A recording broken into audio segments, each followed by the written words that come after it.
हाय, मेरा नाम अनुप्रिया पांडे है और अपने सीबीएसई क्लास 12 बोर्ड एग्ज़ाम्स में मैंने 96.4% स्कोर किए हैं।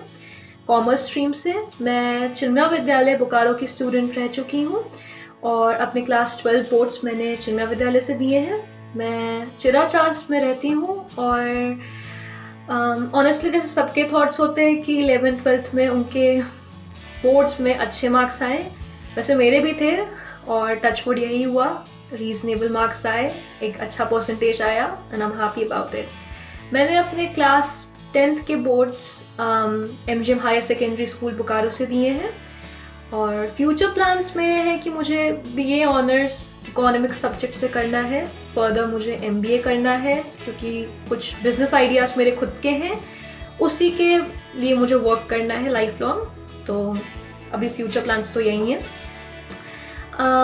ऑनेस्टली मुझे लगा था कि कोविड-19 के चक्कर में जो एग्ज़ाम्स कैंसिल हुए हैं, मेरे 2 सब्जेक्ट्स कैंसिल हुए थे, बिजनेस स्टडीज़ और इंफॉर्मेटिक्स प्रैक्टिसेस, दोनों मेरे फेवरेट सब्जेक्ट हैं। तो आई थॉट कि रिजल्ट्स इफ़ेक्ट होंगे उससे, लेकिन ऐसा कुछ हुआ नहीं। एवरेज करके सीबीएसई ने जो मार्क्स दिए हैं, I accept those marks and I am really satisfied of that marks. मैं बहुत ज़्यादा सैटिस्फाइड हूँ और मैं नहीं चाहती कि मैं फिर से अपीयर करूँ क्योंकि खुशी है, जितना भी आया मैं उसमें खुश हूँ। पूरे 2 साल एक फोकस था मेरा कि मुझे क्लास 12 बोर्ड्स में अच्छे मार्क्स स्कोर करने हैं, एक प्रायोरिटी सेट थी। बाकी जितना भी आज जो भी परसेंटेज मुझे आया है, total credit goes to my family, my teachers and of course my friends. क्योंकि एक जो वाइटल सपोर्ट सिस्टम होता है वो मेरा बहुत ज़्यादा स्ट्रॉन्ग था, जिसकी वजह से मैं पूरे साल मोटिवेटेड रही और ऑफ कोर्स पढ़ पाई। मेरे पेरेंट्स बहुत ज़्यादा सपोर्टिव हैं, उनके प्यार की वजह से, उनके सपोर्ट की वजह से ही मैं फ्री होके अपना ध्यान खाली पढ़ाई में लगा पाई। बाकी मेरे टीचर्स ने एक कंडक्टिव इन्वायरमेंट क्रिएट की है स्कूल में। चिन्मया फैमिली एक बहुत ही कंडक्टिव इन्वायरमेंट के बीच में काम करती है, पढ़ाती है, जिसकी वजह से एक जो बैलेंस क्रिएट होता है स्टडीज़ और बाकी एस्पेक्ट्स का, वो बहुत ढंग से बैलेंस्ड है, जिसकी वजह से हम अपने टीचर से बहुत ज़्यादा फ्री हैं और कुछ भी डाउट होता है तो हम लोग जा सकते हैं, उनसे पूछ सकते हैं और उनमें जो एनर्जी रहती है, जो एक्साइटमेंट रहती है सब्जेक्ट्स पढ़ाने की, वो हम में ट्रांसफ़र होती है और एक फीलिंग आती है कि आज कुछ नया जाके पढ़ेंगे। तो स्कूल का इसमें बहुत बड़ा योगदान है and I am really thankful to you Chinmaya Vidyalaya for this thing. बाकी मैं बोलना चाहूँगी कि 2 साल मैं फोकस थी, कभी पढ़ाई को मैंने बोझ की तरह नहीं लिया। कॉन्सेप्ट्स हमेशा क्लियर रखे, कोई भी डाउट्स हुए तो जाके टीचर से पूछे और 2 साल मैंने ट्यूशन्स नहीं लिए क्योंकि कभी ज़रूरत ही नहीं पड़ी, क्योंकि टीचर्स इतने ज़्यादा सपोर्टिव थे कि कुछ भी होता था तो एक हेल्पिंग हैंड मेरे पास था और सेल्फ स्टडी करती थी। घर आके जो लेसन्स मैंने स्कूल में पढ़े उसको रिवाइज करती थी, आगे पढ़ने की कोशिश करती थी, कुछ भी करके एक आध 2 टॉपिक या फिर एक आध 2 चैप्टर्स में आगे रहने की कोशिश करती थी ताकि मुझे टाइम मिले सेल्फ स्टडी के लिए, क्योंकि 12th में टाइम तो लिमिटेड ही होता है, इसलिए यही स्ट्रैटेजी थी। बाकी कॉन्सेप्ट्स क्लियर रखे मैंने और लास्ट के जो 2 महीने थे एग्ज़ाम से पहले I tried solving sample papers religiously.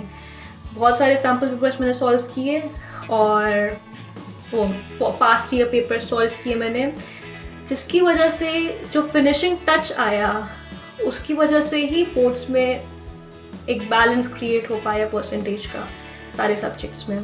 तो स्ट्रैटेजी तो कुछ नहीं थी, बस यही था कि कॉन्सेप्ट्स क्लियर रखे और सैम्पल पेपर और past year question paper solve किए, बस यही। फिर मैं अपने जूनियर्स को बोलना चाहूँगी कि आपको जो पसंद है आप वही पढ़ो। ये नहीं कि किसी के प्रेशर में आके कोई स्ट्रीम आप ऐसी ऑप्ट कर लो जो कि आपको बिल्कुल पसंद नहीं है या फिर आप इंटरेस्टेड नहीं हो, क्योंकि उससे पढ़ाई एक बोझ की तरह लगने लगेगी और ये बहुत ज़्यादा हार्मफुल है।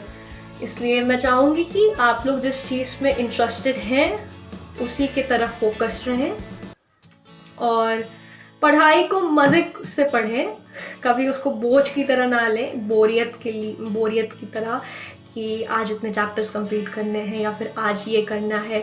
एक छोटे छोटे टारगेट्स रखिए अपने कि इस हफ्ते इतना कुछ करना है, इतना आगे रहना है मुझे क्लास से, या फिर ऐसे ही छोटे छोटे टारगेट्स, ताकि आपको भी जब आप एक टारगेट कंप्लीट करेंगे तो आपके अंदर जो एक मोटिवेशन आएगी, आप इंस्पायर्ड होंगे खुद से अपने टारगेट्स जब आप अचीव करेंगे। तो जो बिगर जो पिक्चर है, जो गोल है आपका, वो अचीव करने में ये छोटे छोटे टारगेट्स बहुत ज़्यादा हेल्प करेंगे।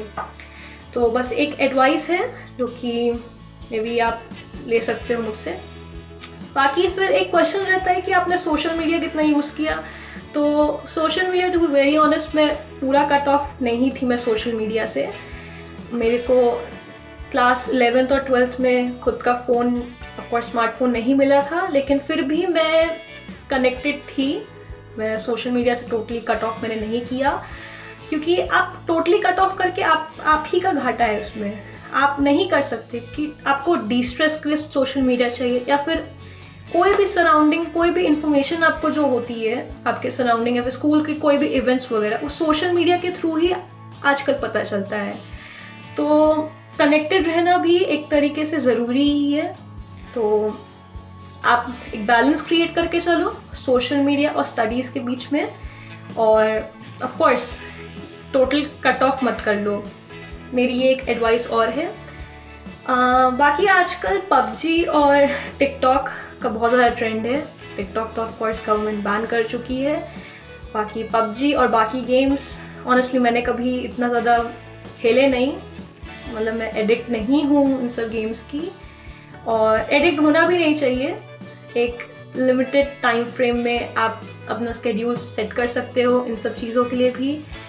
अगर आपको पसंद है तो आप खेल भी सकते हैं, नहीं भी खेल सकते, जैसे मैंने नहीं खेला। तो सबको एक बैलेंस करके चलना है। ऐसा नहीं कि किसी भी चीज़ के लिए एकदम टोटल बैन है ये चीज़, ऐसे नहीं करना है।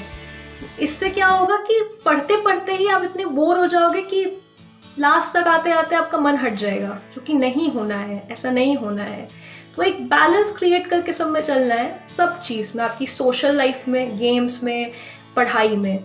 मेन आपकी प्रायोरिटीज़ होनी चाहिए पढ़ाई, बोर्ड्स, ये सब, लेकिन सोशल लाइफ को अपने एकदम कट नहीं करना है।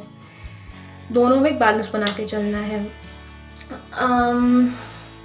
और फिर मैं ये बोलना चाहूँगी कि आपके जो भी मार्क्स आते हैं, आप मेहनत से, अपनी मेहनत आपने की है, और आपके जो भी मार्क्स आते हैं उसमें खुश रहना सीखो।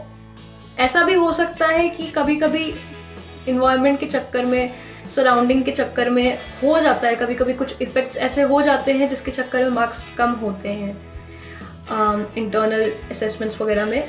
तो उसके लिए उदास नहीं होना है, हमेशा एक अंदर से एक स्पिरिट रखना है कि मैं आगे और बेटर करूँगा।